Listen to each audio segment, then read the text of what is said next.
since 2014, January. 1 year and 6 months. Isang taon na po akong nagmamaneho sa Grab. 2.5 years na rin akong nagdadrive sa Grab. Almost 2 years na ako sa Grab. Almost 3 years na ako sa Grab. Kami yung parang pioneer sa Grab.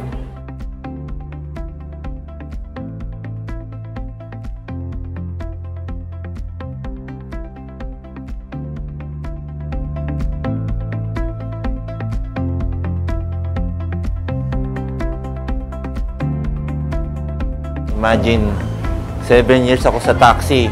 Tapos bago mag-1 taon, nagkaroon ako ng sarili. Very accommodating yung mga staff ng Grab. Nakaipon ako rito.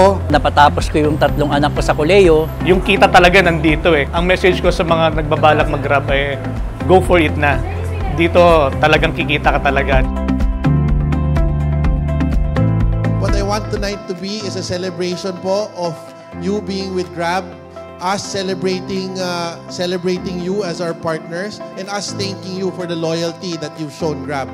We don't only care for the welfare of our partners, but we want to make sure that you're able to provide for your families because we also care for the welfare of those you love.